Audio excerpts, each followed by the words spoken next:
bạn chắc nhom sôm này nó bị rụm hiệp cái này cameraสำหรับភាពប្រើ sim របស់យើងទៅជាមួយនឹង app ទូរស័ព្ទណាបាទអញ្ចឹងជាដំបូងបងប្អូនចូល Play Store មកបាទហើយបងប្អូនទាញយក app V បាទ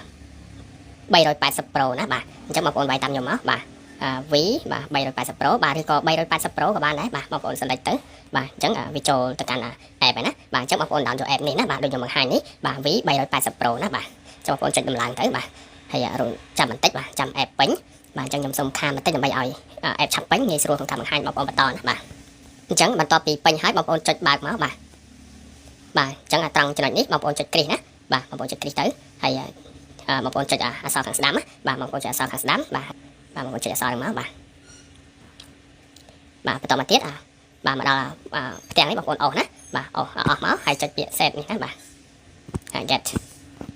បាទមកដល់ចំណុចនេះបាទបងប្អូនត្រូវ register ណាបាទបងប្អូនចង់ register ដោយប្រើ email ក៏បានបាទឬក៏ធ្វើការភ្ជាប់ជាមួយនឹង Facebook នៅខាងក្រោមក៏បានណាបាទអញ្ចឹងមកន័យថាបងប្អូនចង់ភ្ជាប់ដោយប្រើ email ក៏បានបាទភ្ជាប់ជាមួយនឹង Facebook បាទ link ជាមួយនឹង Facebook ផ្ទាល់ក៏បានណាបាទការ link ជាមួយ Facebook គឺគេស្រួលទេបងប្អូនគ្រាន់តែ connect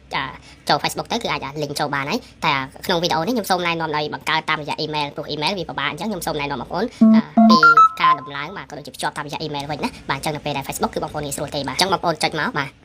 ទមកដល់ចំណុចនេះបាទបងប្អូនត្រូវដាក់នៅអាស័យដ្ឋានបាទតំបន់ណាបាទអញ្ចឹងបងប្អូនចុចទៅលើ place នៅខាងលើហ្នឹងមកបា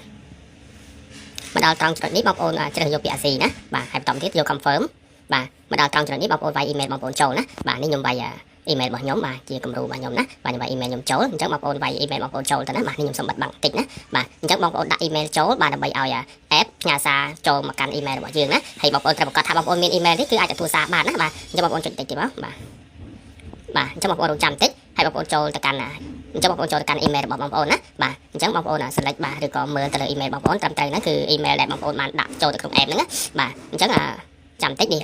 app ផ្ញើសារមកហើយបាទចាំបងប្អូនមើលឬក៏ select ចូលមើលឲ្យតែច្បាស់បាទមើលលេខកូដបាទលេខកូដទាំងប្រហែលខ្ទង់ហ្នឹងបាទមាន4ឬក៏6ខ្ទង់ដែល app ផ្ញើមកហ្នឹងបងប្អូនមើលហើយចូលមកបំពេញត្រង់កន្លោតនេះណាបាទអញ្ចឹងបងប្អូនវាយចូលមកបាទបន្តទៀតចុចគ្រីសមកបាទបញ្ជាក់បាទបងប្អូនបញ្ជាក់បានត្រឹមត្រូវបាទបងប្អូនចុចនេះទៀតបាទមកដល់ត្រង់ចំណុចនេះបងប្អូនត្រូវបង្កើត password ណាបាទអញ្ចឹងបងប្អូនត្រូវបង្កើត password បាទអញ្ចឹងបងប្អូនបំពេញខាងលើមកបាទហើយចំពោះ password នេះបងប្អូនត្រូវបំពេញឲ្យបានត្រឹមត្រូវហើយរឹងមាំណាបាទបងប្អូនមានអក្សរធំបាទផ្ដើមដោយអក្សរធំទៅបាទហើយប្រហែលអក្សរទៀតមកហើយបូករួមនឹងលេខណាបាទបូករួមនឹងលេខអញ្ចឹងបងប្អូនវាយចូលមកនេះខ្ញុំគាត់តែឧទាហរណ៍ទេបាទខ្ញុំគាត់តែឧទាហរណ៍បាទបន្តមកទៀតខាងក្រោមបងប្អូនដាក់ដូចគ្នានឹងខាងលើណាបាទ password បាទដាក់ដូចគ្នាជាមួយនឹង password ខាងលើបាទអញ្ចឹងបងប្អូនវាយដូចគ្នាមកបាទចឹងរួចរាល់ហើយបាទបងប្អូនផ្ទៀងមើលហើយបងប្អូនចុចconfirm ណាបាទហើយបងប្អូនកុំភ្លេចscreenshot ទុកផងបាទកុំភ្លេចថតគឺកត់ត្រាទុកផងបាទ confirm បាទមកដល់ត្រង់ចំណុចនេះបាទបងប្អូនចុចយករក្សាទុកណាបាទតែចំពោះខ្ញុំបាទគឺខ្ញុំយកខាងក្រោមបងប្អូនចុចយកខាងលើទៅបាទខ្ញុំយកខាងក្រោមដោយសារតែខ្ញុំគាត់តែធ្វើវីដេអូតេស្តទេបាទចង់ខ្ញុំចុចកុំតាន់ណាតែបងប្អូនយករក្សាទុកទៅបា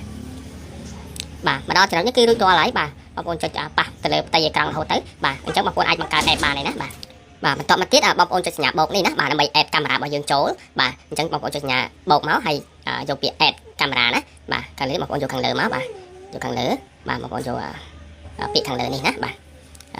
ទតែសម្រាប់ខ្ញុំយកកដាលតែសារថាខ្ញុំធ្វើជាវីដេអូតេស្តណាអញ្ចឹងបងប្អូនយកខាងលើណាបាទខ្ញុំបញ្ជាក់កន្លែងនេះណាបាទអញ្ចឹងខ្ញុំយកកដាលបាទមកដល់ចំណុចនេះបងប្អូនត្រូវប្រកាសណាថាកាមេរ៉ាបងប្អូនជាប្រភេទកាមេរ៉ា Wi-Fi ឬក៏កាមេរ៉ា 4G ណាបាទឬក៏កាមេរ៉ាប្រភេទប្រើ SIM ណាបាទអញ្ចឹងបើសិនជាកាមេរ៉ាបងប្អូនប្រភេទប្រើ SIM បងប្អូន select យកពាក្យ 4G នេះណាបាទ select យកខាងក្រោមបាទបងប្អូនអញ្ចឹង select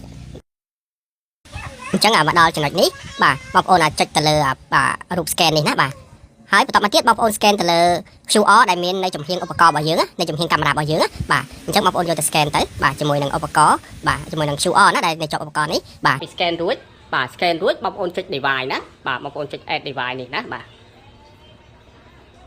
ាទបើសិនជាឈ្មោះប្រទេសខុសណាបងប្អូនត្រូវ select ដោយឈ្មោះប្រទេសយកប្រទេសកម្ពុជាណាបាទយក Cambodia ណាបាទយក Cambodia បាទអញ្ចឹងបើសិនត្រឹមត្រូវហើយបងប្អូនចុចpolicy មកបងប្អូនចុច confirm ណាបាទអញ្ចឹងយើងចុច confirm បាទយើង select យក policy ហើយយើងចុច confirm ណាបាទ confirm ហើយបងចុច confirm ទៀតណាបាទបងប្អូនចុច confirm ទៀតបាទតោះទៀតបងប្អូនចាំស្ដាប់ណាបាទចាំស្ដាប់កាមេរ៉ារបស់យើង highlight ក្នុងទម្រង់នេះបើសិនជាកាមេរ៉ា highlight code ជូនបងប្អូនវាយលេខកូដចូល4ខ្ទង់នៅក្នុងប្រអប់ហ្នឹងណាបាទបើសិនជាអត់ទេវាអាចដំណើរការទៅមុខទៀតបានណា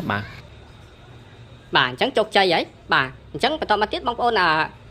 វាឈ្មោះមកបាទវាឈ្មោះសម្គាល់ណាបាទអញ្ចឹងបងប្អូនវាឈ្មោះសម្គាល់បាទអញ្ចឹងសម្គាល់ថាទីកាមេរ៉ានេះគឺនៅទីតាំងណាឧទាហរណ៍ថាមុខផ្ទះបាទក្នុងផ្ទះបាទចំហៀងផ្ទះឬក៏ចំការបងប្អូនអញ្ចឹងណាបាទអញ្ចឹងបងប្អូនវាយមកបាទឧទាហរណ៍ឥឡូវខ្ញុំដាក់ចំការណាបាទឥឡូវខ្ញុំដាក់ចំការអញ្ចឹងទៅបាទចំការបាទចំការទី1ទី2អញ្ចឹងណាបាទប្រភេទប្រើស៊ីមភាគច្រើនបងប្អូនប្រើនៅចំការឬក៏ផ្ទះតំបន់ដែលមាន Wi-Fi អញ្ចឹងណាបាទខ្ញុំដាក់ចំការមួយអញ្ចឹងណាបាទអញ្ចឹងបងប្អូនចុចត្រឡប់ថយក្រោយហើយបងប្អូនចុច add device នេះណាបាទចុចបងប្អូនចុច add device បាទអញ្ចឹងរួចរាល់ណាបាទអញ្ចឹងកាមេរ៉ាប្រើ SIM របស់យើងបាទបានដំណើរការហើយបាទអញ្ចឹងបើសិនជា load ពី format បែបនេះបងប្អូនចុច format ណាបាទចុច format ដើម្បីសម្អាត memory ដើម្បីឲ្យដំណើរការ support ជាមួយនឹងម៉ាស៊ីនណាបាទបងប្អូនចុច format មកបាទ Formatting. បាទអញ្ចឹង Formatting completed. អញ្ចឹងដល់តម្រងនេះបងប្អូន save ទុកទៅបាទនេះជា QR របស់កាមេរ៉ាបាទជា QR របស់កាមេរ៉ាបាទយើង save ទុកទៅបាទ QR នៅចំហៀងបាទអញ្ចឹងជិះវាថ្ងៃក្រោយឡើងនៅ QR នៅចំហៀងរបស់កាមេរ៉ានេះបាទវារលុបឬវាបាត់បាទវារលុបបាត់អញ្ចឹងទៅវាបាត់ QR វានៅពេលបងប្អូន add device add ទូរស័ព្ទថ្ងៃក្រោយអីវាអាចធ្វើឲ្យមានការលំបាកអញ្ចឹងបងប្អូន save ណា QR នេះទុកណាបាទនេះជា QR របស់កាមេរ៉ាបាទអូខេអញ្ចឹងរួចរាល់បាទនេះគឺយើងបាន add បាន connect រួចរាល់ហើយណាបាទអញ្ចឹងបងប្អូនអាចប្រើប្រាស់បានបាទអញ្ចឹងរួចរាល់នេះបងប្អូនខ្វែងចោលទៅបាទអញ្ចឹងបងប្អូនអាចប្រើបានហើយបាទអរគុណច្រើនអញ្ចឹងនេះវីដេអូខ្លីៗណាបាទសម្រាប់បងប្អូនភ្ជាប់ជាមួយនឹងកាមេរ៉ាប្រភេទប្រើ SIM ណាបាទអរគុណ